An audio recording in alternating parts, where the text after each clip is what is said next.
Bon matin, bienvenue à l'Église Le Portail en ligne en ce long week-end de la fête du travail. Ce matin, c'est un message hors série qu'on va faire. Si tu as manqué les derniers messages, on était dans une thématique sur la marque de la bête il y a quelques semaines.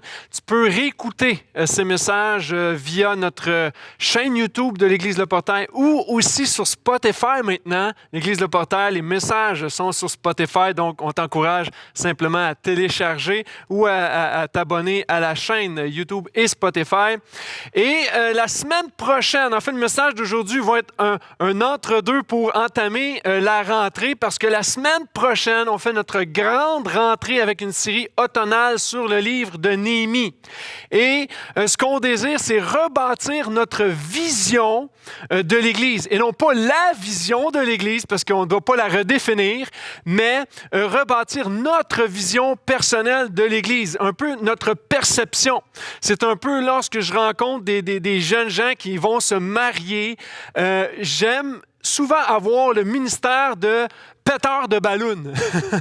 Donc, juste dégonfler les ballons, des fois, on idéalise. Voici c'est quoi le mariage, mais lorsque tu te maries, tu t'aperçois que, oh, ma perception n'était pas exacte. Et parfois, avec l'Église, notre perception n'est pas exacte et on veut regarder avec Néhémie pour rebâtir notre vision de l'Église à partir de la semaine prochaine pour tout l'automne. Ensemble, on va faire ça. Et si tu ne veux pas manquer cette série, je t'invite à t'inscrire. À chaque semaine, le mercredi, tous les membres du portail, vous recevez notre lettre de nouvelles avec un lien pour s'inscrire sur l'un de nos 3 sites, Terrebonne, Saint-Eustache, Laval. Je sais que parfois, il n'y a pas toujours de la place, mais tu peux t'inscrire à n'importe quel site. Donc, s'il y a un site qui est complet, va à un autre site, ça va nous faire plaisir de t'accueillir. Et aussi, le jeudi, je ne veux pas oublier que les inscriptions sont ouvertes au grand public. Et en parlant de grand public, je voulais aussi m'adresser à toi qui m'écoutes, qui est peut-être de l'Abitibi, de toute cette belle région de l'Abitibi, il y a une église à Malartic où l'Église Le Portail est engagée envers eux en partenariat pour qu'ils deviennent incessamment une église Le Portail, comme vous êtes habitués d'écouter à chaque semaine. Donc, si vous êtes dans la région de Malartic, je vous invite à aller visiter le centre chrétien de Malartic et pour pouvoir vivre un peu l'Église Le Portail avec nous. Donc, cela étant dit, si vous avez vos Bibles et si vous n'avez pas vos Bibles, je vous invite à aller chercher votre Bible et on va regarder ensemble un texte. Dans Jean 8, un des textes que j'aime beaucoup. Il y a tellement de belles choses qui se passent dans ce texte et ce que Jésus va faire, ce que Jésus va dire est juste extraordinaire. Donc, ouvre avec moi dans Jean 8. On va commencer la lecture dans un instant. Mais pendant que tu tournes, probablement que ça t'est déjà arrivé, mais à chaque fois que j'ai une carte d'anniversaire à écrire, je ne sais pas quoi dire. Je ne sais pas si c'est ton cas, mais j'ai l'impression de me répéter continuellement. D'ailleurs, lorsque je reçois des cartes d'anniversaire, des fois, je soupçonne des gens de faire un copier-coller de l'année d'avant. J'ai l'impression que c'est les mêmes mots qui sont là. Et pourquoi c'est si difficile? On a l'impression, bien, soit qu'on se répète, qu'on n'est pas très original ou qu'on n'a peut-être juste rien à dire. En fait, on pense qu'on n'a rien à dire, mais on a toujours quelque chose à dire. Je trouve ça toujours fascinant quand je demande à quelqu'un son opinion sur un sujet, puis il va dire « Ah, j'ai pas vraiment d'opinion là-dessus », ou je parle à mes enfants, puis ben, je sais pas, mais je sais qu'ils peuvent faire un effort pour s'exprimer et exercer une opinion. On va dire ah, « Moi, j'ai pas beaucoup d'opinion, mais pourtant, si je te demande « OK, parle-moi de ton mari 2 minutes. » Oh, là, tout à coup, tu commences à avoir plein de choses qui montent en toi, dans ton cœur, puis tu as envie de les dire. Si je te demande, hey, parle-moi de ta femme pendant quelques instants. Oh, OK, t'es sûr? T'as-tu du temps, pasteur? Parce que je peux t'en parler longtemps de ma femme. On a tous une opinion. Des fois, on pense qu'on ne sait pas quoi dire, mais oui, on a toujours quelque chose à dire. Et ça vient de nos pensées, ça vient de notre cœur. Si je te pose la question sur les mesures en ce moment, le gouvernement, l'éducation, comment ça se passe autour de nous, tu peux avoir beaucoup d'opinions à dire. Et tout ça peut t'amener aussi parfois, parce que tu ne dis rien, tu gardes tout en dedans, tu peux avoir le cœur lourd ce matin. Et dans ce message entre deux séries, un message de rentrée, pour moi, que je veux voir avec toi. Tu peux avoir un cœur lourd ce matin, tu as différents défis, ça ne va pas comme tu veux à l'école présentement. Le travail, le retour, c'est difficile, tu es en télétravail, tu retournes en présence et c'est dur. Tu entends des gens qui parlent de toi, puis c'est lourd. Ce que je veux voir avec toi ce matin, c'est ce que Jésus a à dire pour la rentrée. Je crois que le plus important, au-delà de ce que toi, tu as à dire, au-delà de ce que les autres peuvent dire de toi, je veux qu'on regarde ensemble ce que Jésus a à dire pour la rentrée. Alors, on va commencer la lecture, Jean 8, à partir du verset 1. Voici ce que le texte dit. Jésus se rendit à la montagne des Oliviers, mais dès le matin, il alla de nouveau dans le temple. Et tout le peuple vint à lui. S'étant assis, il les enseignait. Alors les scribes et les pharisiens amenèrent une femme surprise en adultère, et la plaçant au milieu du peuple, ils dirent à Jésus, « Maître, cette femme a été surprise en flagrant délit d'adultère. Moïse, dans la loi, nous a ordonné de lapider de telles femmes. Toi donc, que dis-tu? » Il disait cela pour l'éprouver afin de pouvoir l'accuser. Je trouve ça fascinant, ce texte. Jésus est en train d'enseigner. Je suis en train d'enseigner en ce moment. Et imagine-toi un instant que quelqu'un arrive dans la salle et là, on est en train de dire « Maître, regarde, elle a commis l'adultère, on doit la lapider. » Puis là, il y a des cris un peu partout dans la salle et ça dérange l'enseignement. Et oh, qu'est-ce qu'on fait? Personne ne souhaite de vivre une telle chose. Mais Jésus, alors qu'il enseigne, ils amènent une femme, ils disent « Il faut la lapider, elle a commis le péché. » Et lorsqu'on regarde toute cette scène, ils ont beaucoup à dire sur cette femme-là. Et sous 3 volets. Premièrement, ils rapportent son péché. Ils l'amenèrent vers Jésus. Autrement dit, ils sont en train de stouler, de rapporter ce que cette femme fait. Ce qui est intéressant, c'est qu'ils ne rapportent pas, ils n'amènent pas l'autre personne avec qui elle a commis l'adultère. Puis mon point, c'est pas tant de parler de son péché à elle, mais plutôt que qu'est-ce que Jésus va dire dans un instant. Mais juste avant de regarder à ce que Jésus a dit, regardons ce que les pharisiens disent. Ils rapportent le péché. Et pourquoi je veux parler des pharisiens un instant? Parce que ça fait penser à moi, à mon cœur mauvais, à mon cœur pécheur qui aime rapporter le péché des autres. Peut-être pas toi, mais pour moi, c'est un garde à mon cœur. Je me dis, oh, combien de fois je rapporte le péché des autres? Regarde ce qu'un a fait. Hein, je disais tantôt que des fois, on ne sait pas trop quoi dire ou on n'a pas trop d'opinion, mais quand on a la chance de le dire, là, sérieusement, là, des fois, on se paye la traite. On en profite. Hey, vu que tu me donnes l'opportunité, là, je vais te dire tout ce qui ne fonctionne pas. Puis on rapporte. Il y a peut-être des gens, oui, on peut rapporter, mais il y a peut-être des gens, on a rapporté sur toi. On a rapporté comment tu étais un mauvais père, tu étais une mauvaise mère, tu étais un mauvais employeur. Comment que tu te sens indigne en ce moment parce qu'on ne cesse pas de rapporter sur toi. Mais je veux juste que regardez à nous un instant à ce niveau-là. Pourquoi on rapporte nous aussi?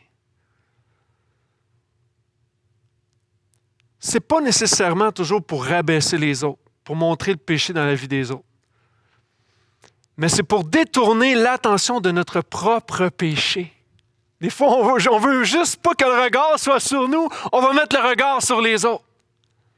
Mais pourtant, Jésus va dire, « Hey, tu vois la paille qui est dans l'œil de ton frère et tu ne vois pas la poutre qui est dans le tien. » Ça nous ramène à notre propre réalité, notre état de pécheur. Deuxièmement, lorsque les pharisiens amènent cette femme, ça dit qu'ils l'amènent au milieu. Pas dans le coin caché quelque part discrètement, hein, en plein milieu. Donc, ils sont en train d'humilier cette femme. Imagine-toi, toi qui m'écoutes. Tu es peut-être seul dans ton salon, mais si tu es à l'école, tu es au bureau et tout à coup, on met quelqu'un en plein milieu de ta salle de classe, en plein milieu d'où est-ce que tout le monde travaille, est-ce que ce ne serait pas humiliant si on te plaçait au centre et on se mettrait à rire de toi? On commencerait à te mépriser. Il y aurait une humiliation totale. Et c'est ce qu'ils veulent faire, humilier totalement cette femme. Et c'est ce que l'ennemi va faire avec toi et moi, nous humilier, nous rappeler toujours les péchés qu'on commet, nous rappeler nos erreurs jour après jour. Mais alors que l'ennemi veut nous rappeler notre passé, rappelons-lui son futur. Il est déjà vaincu à la croix. Amen.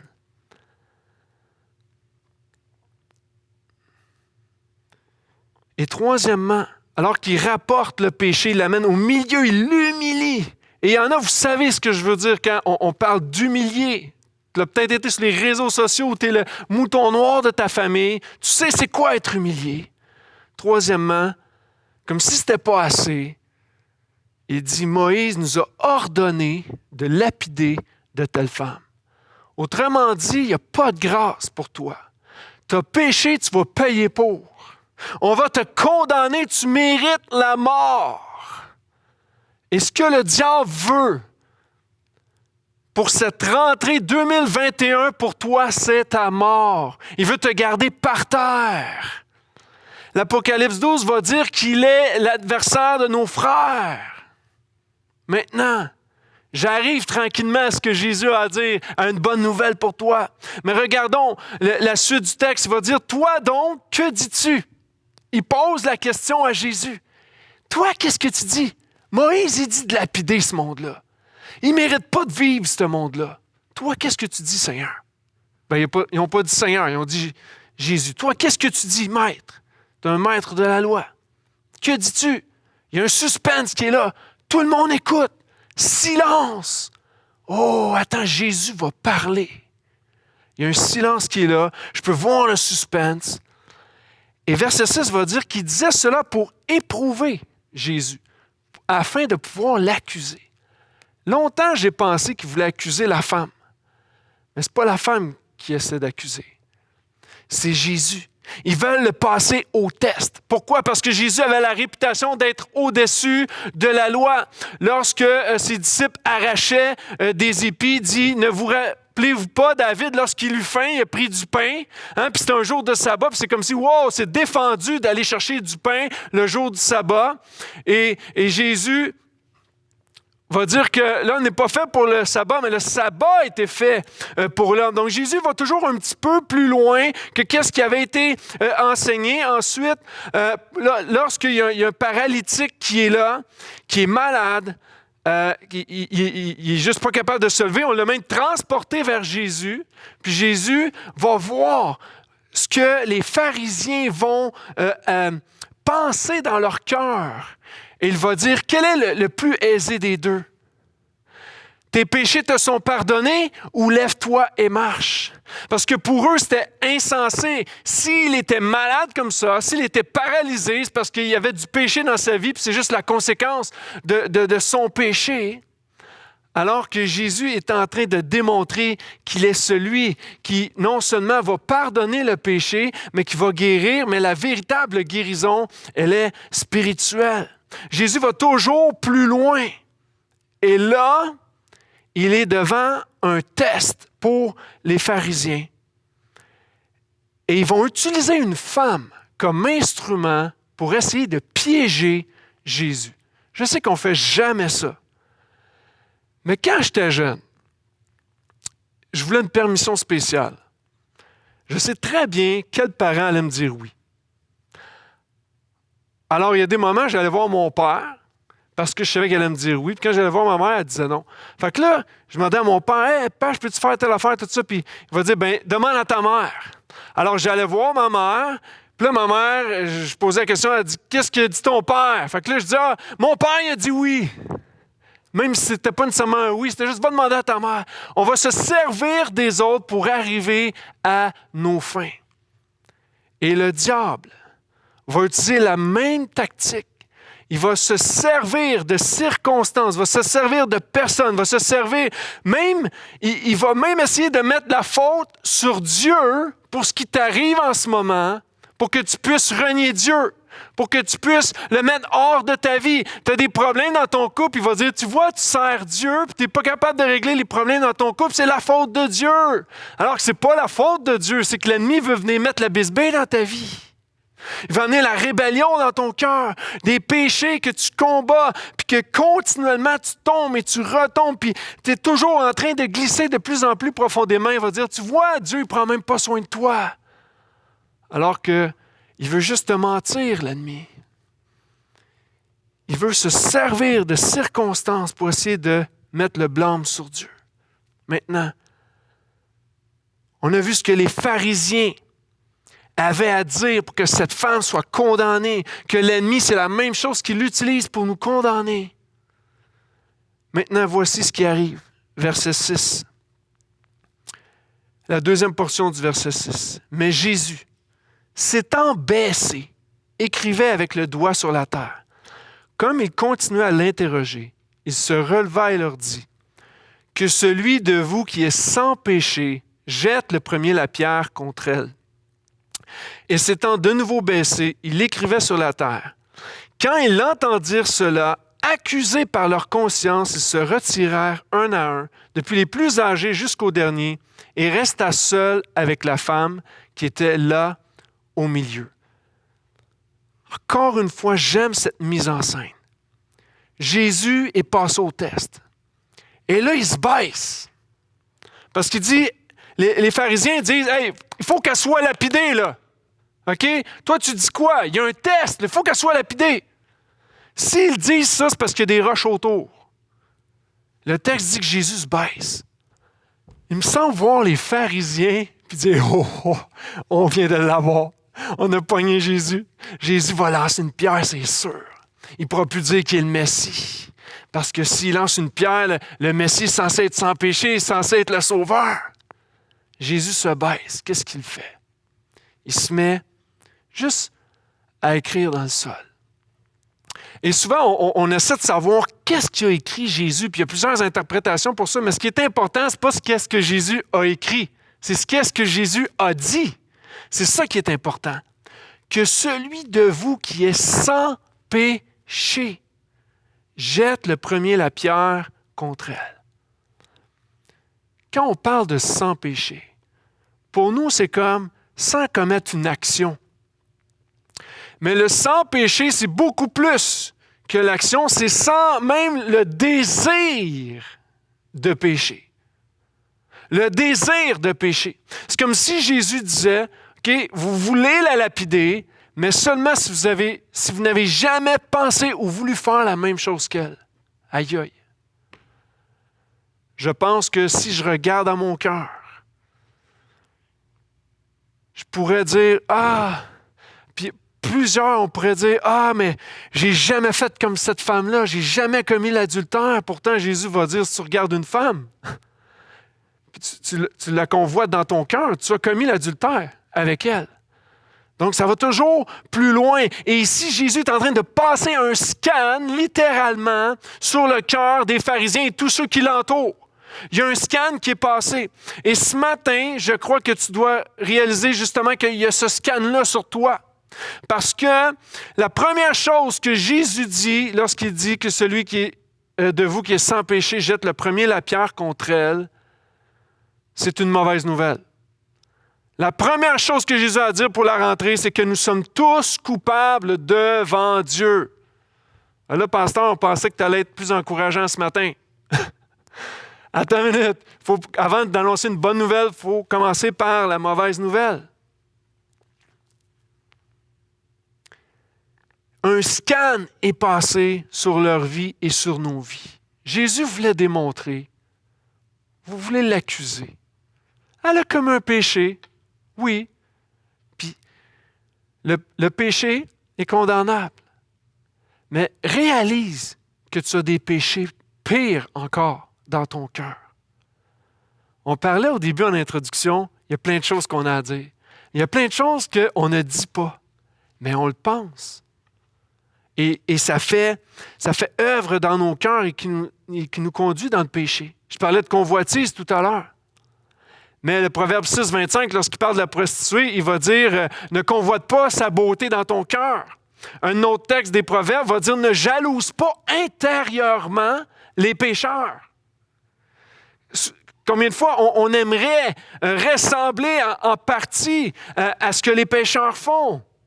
Ne jalouse pas intérieurement. Il va dire c'est de l'abondance du cœur que la bouche parle, va dire Jésus en Matthieu 12. Proverbe 4, 23, garde ton cœur plus que toute autre chose. Ce qui est important pour Jésus, ce n'est pas ce qui était manifeste devant tous pour dire voici, j'ai péché, mais ce qui est au plus profond de ton cœur, parce que Dieu connaît les cœurs. Jésus connaissait les pensées des pharisiens, puis c'était même pas quelque chose qui avait été verbal, c'était dans leur cœur. Jésus connaissait tout ça. Et on est tous coupables devant Dieu ce matin. Romains 3 va le dire, il n'y a pas un seul juste, pas un seul qui peut faire le bien. Ben oui, mais là, pasteur, quand même, je suis capable de faire le bien, d'aller aider mon voisin. Mais si Dieu n'avait pas mis en toi cette capacité de le faire, tu ne serais pas capable de le faire. Alors, tu ne peux pas dire que tu es juste, tu ne peux pas dire que tu es capable de faire le bien par toi-même. Il n'y a pas un qui peut le faire. Romains 3, 23 va dire que tous ont péché et sont privés de la gloire de Dieu. C'est pourquoi le salaire du péché conduit à la mort. Lorsqu'on regarde ça, nous sommes tous coupables devant Dieu. Et Romain va continuer en disant que par un seul homme, le péché est venu, Adam, à cause de la désobéissance, et par ce péché, la mort est venue, mais de la même façon, par un seul, la justice est venue, la justification est venue par la personne de Jésus-Christ, parce qu'il a pris notre place. Il s'est fait coupable à notre place. Et lorsque Jésus dit cette phrase, « Celui de vous qui est sans péché jette la première pierre », j'aime ce qui prend place.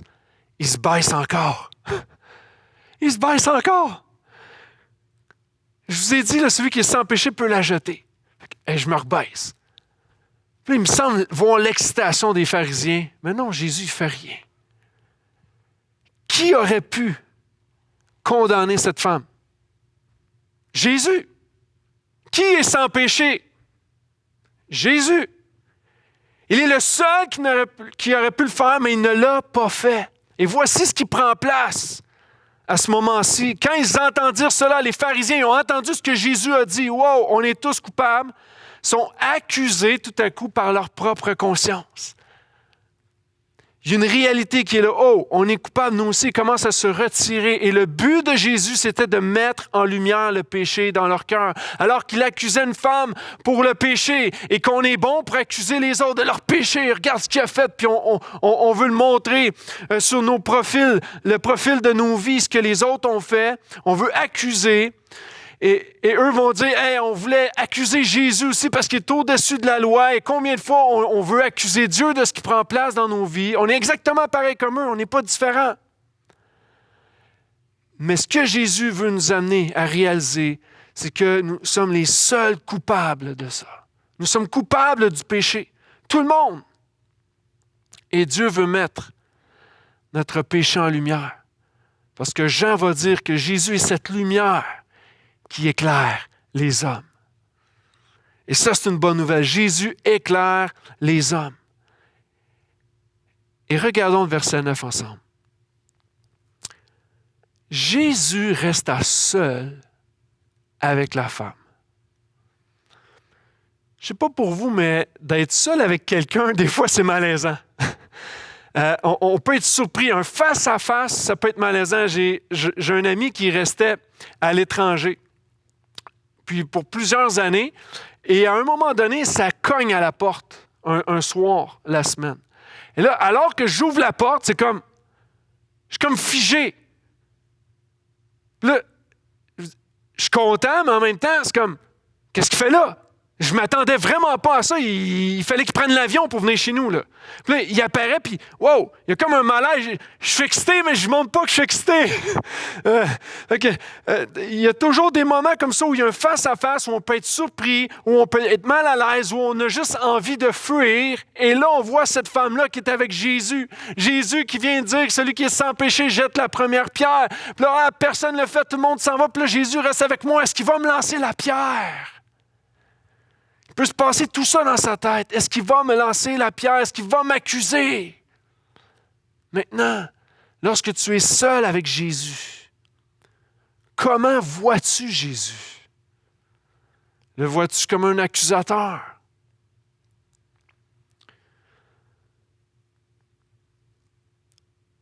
Comment vois-tu Jésus?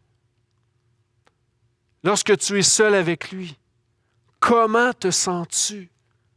Est-ce que tu es mal à l'aise parce que, il me semble que ça fait tellement de fois que je retombe dans les mêmes péchés, puis je suis tellement mal à l'aise, je ne suis pas capable. Il faut que je m'en aille, je ne peux pas rester dans sa présence et on va fuir. Si c'est ton réflexe ce matin, c'est que tu n'as pas compris qu'il y a une bonne nouvelle en Jésus. Regardons ensemble, c'est quoi cette bonne nouvelle? Alors, verset 10, s'étant relevé, Jésus s'était remis à genoux, il se relève. Et ne voyant plus que la femme, Jésus lui dit, « Femme, où sont ceux qui t'accusaient? Personne ne t'a-t-il condamné? » Elle répondit, « Non, Seigneur. » Et Jésus lui dit, « Je ne te condamne pas non plus. » Quelle bonne nouvelle! Jésus ne nous condamne pas. Et ce que Jésus a à dire pour cette rentrée 2021, oui, nous sommes tous coupables devant Dieu. Il faut réaliser notre besoin de Jésus, d'être sauvés par lui, d'être pardonnés de nos péchés, parce que nous sommes coupables. Mais la deuxième chose qu'il a à dire pour cette rentrée, c'est qu'il ne te condamne pas. Celui qui est en Jésus, celui qui a placé sa foi en Christ, n'est plus condamné. Il n'y a plus de culpabilité pour lui. Parce que Christ a pris cette culpabilité-là. Et tu as besoin de le réaliser ce matin parce qu'on ne le réalise pas assez. Quand on retombe dans nos patterns, on continue de se condamner et de se culpabiliser alors qu'il n'y a plus de condamnation pour ceux qui sont en Jésus. Je ne te condamne pas. Des gens autour de toi vont te rendre coupable. Vont te rendre coupable pour un décès d'un membre de la famille. Te rendre coupable parce que tu n'as pas été prudent, tu as causé un accident. Te rendre coupable peut-être parce qu'il y a eu une noyade. Tu n'as juste pas fermé la barrière de ta piscine. On va te rendre coupable pour un fils qui s'est éloigné de Dieu, pour une chicane qui est dans la famille. On va te rendre coupable de plein d'aspects dans ta vie. Mais réalisons qu'on est tous coupables du péché.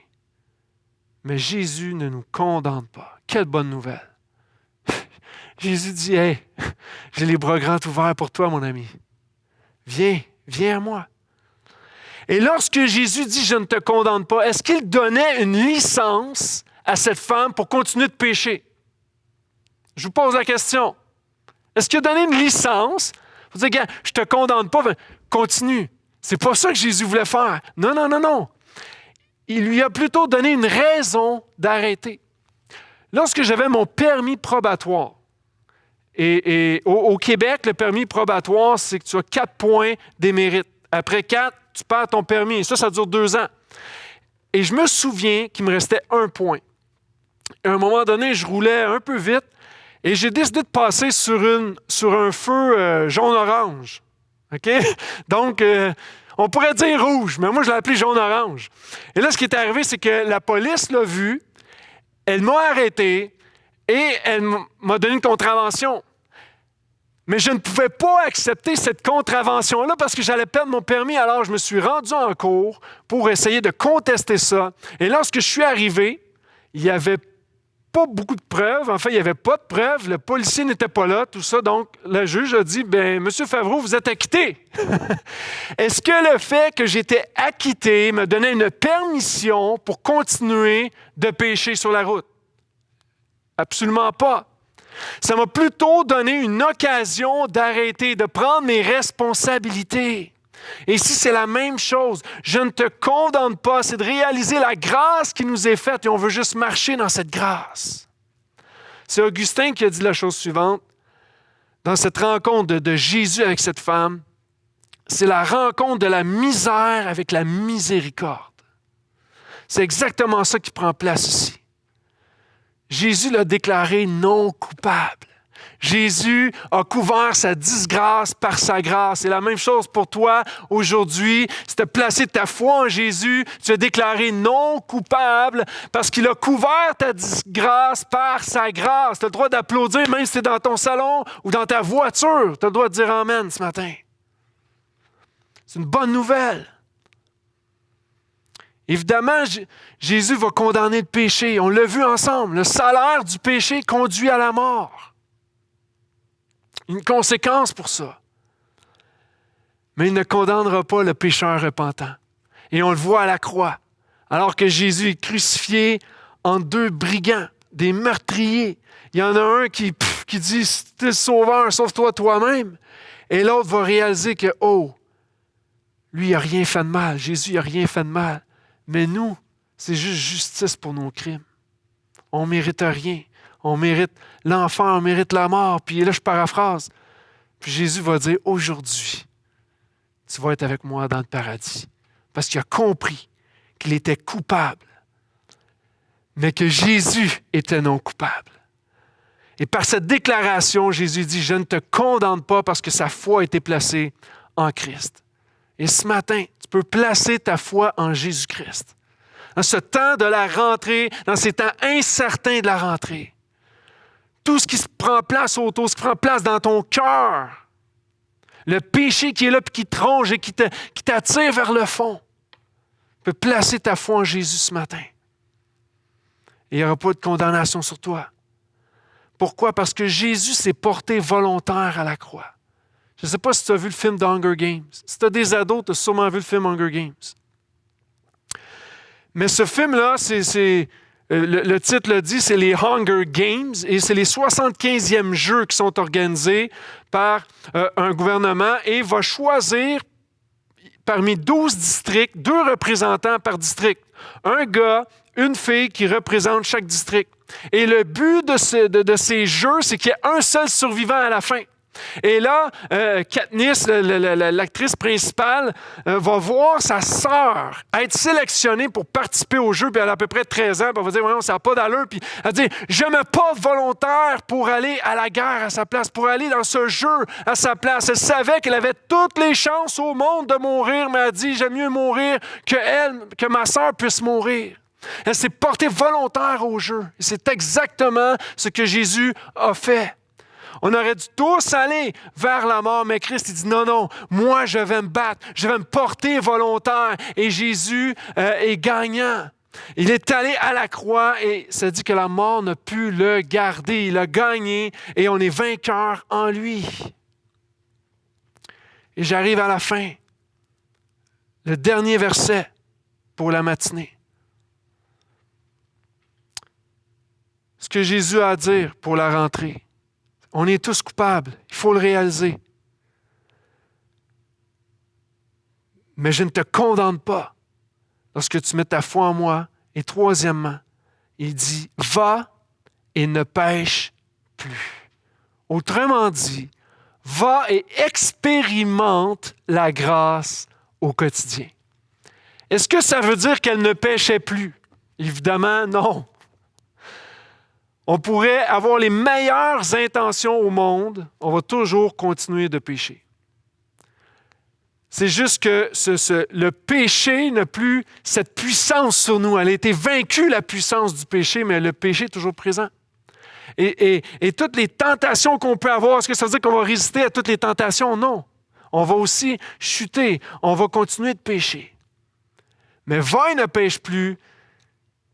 C'est va, maintenant que tu as compris cette bonne nouvelle, maintenant que tu as saisi cette bonne nouvelle, que tu devais être condamné, tu devais être lapidé, mais je ne te condamne pas. Maintenant, va et expérimente ma grâce à tous les jours, au quotidien. Si tu es un chrétien, Je l'ai dit déjà, mais je le répète. Tu es libre de la condamnation. Jésus a payé pour toi. Tu as besoin de te le rappeler continuellement parce qu'on est bon pour se rappeler nos péchés, mais on oublie vite la bonne nouvelle de la grâce. Et je veux juste t'encourager ce matin en disant demeure dans sa grâce, demeure dans son pardon, parce qu'il n'y a rien de plus sanctifiant que la grâce de Dieu. Je ne sais pas si tu connais ça. C'est un savon carré, j'aurais dû l'apporter. Un savon qui est comme un détachant. Il est arrivé une fois, je me suis sali, puis vraiment sali. Là. Puis je dis, non, je viens de scraper, excusez le mot québécois que je viens de dire, mais que j'ai vraiment bousillé mes vêtements, puis je dis, c'est fini, je ne pourrai plus les mettre. Et là, tout à coup, ma fille, je ne savais même pas qu'elle savait ça, elle dit, regarde papa, essaye le savon de Marseille pour les intéresser. Et là, j'ai commencé à frotter sur mon vêtement qui était blanc. Et là, je me suis aperçu que, la tache complètement effacée. Lorsque tu viens à Jésus, ça dit qu'on est purifié de tout péché. Nous sommes complètement lavés. On revêt des robes blanches. On est pur. Et là, le péché va vouloir venir mettre des taches sur nous puis démontrer, regarde, t'es pas vraiment lavé. Il y a plein de taches. Mais non, Jésus est ce savon de Marseille qui dit, hey, il a été purifié une fois, il est purifié pour toujours.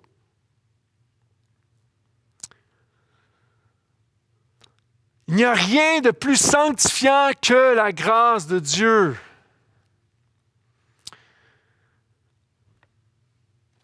Puis écoute-moi une seconde. Je répète, Jésus ne te condamne pas. Et c'est important que tu puisses aujourd'hui cesser de te condamner. Parce que je sais qu'il y a trop de chrétiens qui se condamnent encore. Je l'ai dit tantôt, je le sais. Si tu dis, pasteur, tu te répètes, je le sais. Mais des fois, c'est volontaire que je me répète pour que tu puisses saisir ce matin ce qui est mentionné. Dans la Bible, souvent, on dit en vérité, en vérité. On répète 3 fois les mêmes choses des fois. Parce qu'on a besoin de le réentendre. Alors ce matin, ne te condamne pas parce que Jésus ne t'a pas condamné. Lorsque tu es son enfant, toute culpabilité est partie. Et voici 5 implications de la grâce. Lorsqu'on parle de grâce, ça veut dire quoi? Moi, je ne suis pas habitué à ce langage-là, pasteur. Parfait. L'implication de la grâce. Je vais te parler de deuxième chance. C'est beaucoup plus qu'une deuxième chance, parce que la Bible va dire que il est fidèle et juste pour nous pardonner de tout péché. Puis je dis, à chaque fois qu'on pêche, il nous pardonne encore. Il nous a pardonné à la croix pour nos péchés passés, présents et même futurs. Donc on sait que ça va revenir plus que 2 fois. Mais pour que tu comprennes le concept de la grâce, premièrement, c'est pas mérité. Ça, c'est la première des choses. Mais c'est une deuxième chance. Comme si tu vas pour acheter une voiture au crédit, tu ne passes pas ton crédit, on va dire, viens nous voir, on va te donner une deuxième chance au crédit. Et le chrétien peut avoir ses chances avec la grâce de Dieu lorsque tu te repens. Dieu va toujours tendre sa main. Je te donne une autre chance, puis viens, reste près de moi. Ça, c'est une des implications de la grâce. La deuxième, c'est la miséricorde. J'en ai parlé brièvement tantôt, que c'était une rencontre de la misère avec la miséricorde, mais c'est comme s'il t'envoie une corde dans la misère. Et alors que notre monde est dans la misère et ceux qui sont dans le péché, sont dans les ténèbres, ne sont pas capables de voir cette lumière de Dieu, nous sommes justement dans cette misère. Il y a une corde qui est lancée. Dieu donne une corde, son pardon, pour qu'on puisse saisir ce pardon. La miséricorde. Troisièmement, comme implication de la grâce. On parle évidemment du combat aussi. On pourrait dire, s'il y a un combat dans ma vie, s'il y a des épreuves, ça ne devrait pas être une grâce. Mais pourtant, oui, c'est une grâce parce que ça nous permet de grandir, ça nous permet de se fortifier, ça nous permet de se raffermir. Mais il faut que tu comprennes que la grâce implique le combat entre la chair et l'esprit.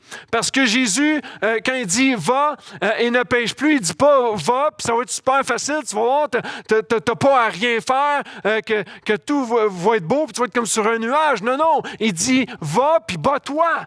Persévère. C'est important. On ne pourra pas faire les choses pour toi. Le chrétien a une responsabilité dans sa vie. C'est important, ça aussi. Parce que je connais trop de monde qui va dire « j'ai plus rien à faire aujourd'hui ». Pour ton salut, tu n'as rien à faire parce que Christ a tout accompli. Mais à tous les jours, tu as des choix à prendre. J'espère que tu es avec moi. Tu as des choix à prendre. Si tu as besoin d'aller à la salle de bain, tu n'as pas besoin de demander à Dieu si tu peux aller à la salle de bain. Tu peux le faire par toi-même. Tu as des responsabilités à prendre au quotidien, mais il y a un combat qui est là. Tu dois le réaliser. Puis tu peux être faible dans la chair, mais nous sommes forts en lui. Bats-toi, persévère. Et la quatrième implication de la grâce, on parle de la sanctification. C'est Hébreux 12, 14, qui va dire de rechercher la paix et la sanctification pour qu'on puisse, sans laquelle personne ne verra le Seigneur. La sanctification, ça fait partie de notre croissance. On ne peut pas être au même point au jour 1 qu'on est aujourd'hui. Imaginez, j'étais au même point lorsque je suis venu au monde. Je ne serais pas grand comme ça, puis j'aurais peut-être autant de cheveux qu'il y a en ce moment sur ma tête, mais je n'aurais pas de lunettes. Il y a une croissance qui prend place, il y a un changement qui prend place, mais la sanctification, c'est que ça nous transforme de gloire en gloire à l'image de Jésus. Ça, c'est une implication de la grâce. Il nous amène à prendre des choix pour le glorifier. Et la dernière implication de la grâce, il y a aussi l'avertissement. Je ne peux pas parler de la grâce sans parler de l'avertissement, c'est-à-dire de la correction du Seigneur. Hébreu encore va en parler. Dieu va châtier celui qu'il aime. Tous les parents sur la terre qui aiment leurs enfants vont, à un moment donné, les discipliner. Si on ne les discipline pas, vont devenir des enfants rois, vont faire ce qu'ils veulent, puis ce n'est pas de les aimer, ça. Et vous savez ça. Pourtant, lorsqu'il s'agit de Dieu, on a tout de suite l'impression que « Oh, Dieu est trop sévère ». Mais c'est une grâce qu'il nous fait, parce qu'il nous aime. S'il voit qu'on s'égare sur le chemin, il va nous ramener. Il va amener une correction dans nos vies. Parce qu'on a toujours le choix. Tu peux garder ta vie et perdre ton âme. Ou juste de perdre ta vie, mais de tout gagner en Christ. Et je me souviens un moment à peu près à 20 ans. J'avais grandi dans l'Église, mais il y a une période de ma vie où j'ai vraiment fait tout ce que j'avais envie de faire. Puis je sortais dans les clubs et tout, puis je vous évite des détails. Puis il y a eu 2-3 épisodes où j'ai vraiment senti Dieu me ramener à lui. Mais dans mon cœur endurci, puis dans mon cœur pécheur, puis mon cœur qui voulait rester là où j'étais, j'ai continué à persister dans mon péché, puis à juste vivre ma vie sans Dieu. Jusqu'à un jour où il est arrivé quelque chose de vraiment bizarre. J'étais dans ma voiture et je sortais du club, il était peut-être 3 heures du matin. Et là, je suis dans ma voiture, à un feu rouge, et à un moment donné, il passe au vert. Là, il y a une voiture qui est devant moi. Au lieu d'avancer, elle recule et elle monte littéralement sur mon capot de voiture. Et ce n'est pas des blagues, je ne caricature pas. Elle a vraiment fait ça. Quelles sont les chances que ça arrive? Quasi nulles. Et lorsque ça s'est arrivé, dans mon cœur, j'ai senti comme une voix pleine d'amour dire « Hey, endurcis pas ton cœur. Éteins pas ma voix. Garde la grâce que je te fais. Ça aurait pu être pire, il aurait pu arriver toutes sortes d'affaires. Garde la grâce que je te fais, juste de faire un petit clin d'œil ce soir pour dire « Hey, regarde comment je t'aime. Viens dans mes bras, reste avec moi, demeure en moi. » Et ça a été un changement dans ma vie, ce moment-là. La grâce de Dieu est juste extraordinaire. On ne la mérite pas. On ne la mérite pas. Tout ce que Dieu a à nous offrir, on ne le mérite pas. On mérite la mort. On mérite complètement d'aller en enfer parce qu'on est des êtres pécheurs toujours enclins vers le mal. Mais merci Jésus que par notre foi en toi, par le moyen de la foi, tu ne nous condamnes plus parce que toi-même, tu t'es rendu coupable. Merci Seigneur pour cette grâce qui nous permet d'avancer au quotidien. Et là où tu es ce matin, toi seul sais où tu es. Dieu sait exactement tout de toi, connaît tes combats, connaît tes défis, connaît les mensonges dans lesquels tu vis en ce moment, connaît le ravage qu'il y a à l'intérieur de toi, connaît la culpabilité que tu t'imposes pour rien. Il sait tous les aspects que tu n'as pas saisis de la bonne nouvelle. Mais Jésus fait juste le réitérer à ton cœur ce matin. J'ai déjà pris ta place, mon ami. Je ne te condamne pas. Va. Ne pêche plus. Regarde à moi. Regarde à ma grâce au quotidien. Prions ensemble. Seigneur, merci pour ce que tu veux dire à nos cœurs aujourd'hui, ce que tu as dit à nos cœurs. On sait très bien lorsqu'on regarde ce texte que l'histoire de cette femme n'a pas terminé au verset 11. Et on sait très bien que la nôtre ne se finit pas aujourd'hui, le 5 septembre 2021. Seigneur, elle va seulement finir devant ton trône un jour. Et je sais qu'aujourd'hui, il y a des auditeurs, Seigneur, de partout, de circonstances différentes. Il peut y avoir des chrétiens, il peut y avoir des gens qui ne te connaissent pas, des gens qui refusent peut-être même d'entendre, de laisser le Saint-Esprit parler à leur cœur. Seigneur, je te prie que tu te révèles à eux maintenant. Je prie, Seigneur, que celui qui ne se dit pas chrétien, qui ne vit pas cette bonne nouvelle, je prie, Seigneur, que tu l'amènes à la connaissance de la vérité maintenant. Parce que, Seigneur, ta parole est claire, le péché nous conduit vers la mort. Et on sait qu'on va tous mourir. Mais la bonne nouvelle, c'est que tu dis que celui qui croit en moi va vivre, même s'il meurt. Et ça, c'est une espérance, Seigneur, et je prie que mes auditeurs aient cette espérance ce matin. Et Seigneur, en même temps, je prie pour tous les chrétiens. Tellement de gens, Seigneur, continuent de vivre dans une culpabilité. Après chaque péché, c'est une remise en question sur leur salut. Après chaque péché, c'est une remise en question sur leur sincérité. Et il y a plein de doutes qui viennent les assaillir. Seigneur, que cette voix de l'ennemi puisse se taire et qu'il puisse entendre ta bonne nouvelle, Seigneur. Viens à moi. Toi qui es fatigué, qui es chargé, je vais te donner du repos. Dépose tes fardeaux à mes pieds. Seigneur, tu es tellement grand, tu es tellement gracieux. Alors qu'on méritait tous cet enfer, tous cette mort, tu as dit, hey, je vais aller sur cette croix parce que je t'aime, je veux que tu vives. Et merci Seigneur pour ce si grand prix, ce si grand sacrifice et cette grâce que tu nous as donnée. Amen. Louons ensemble.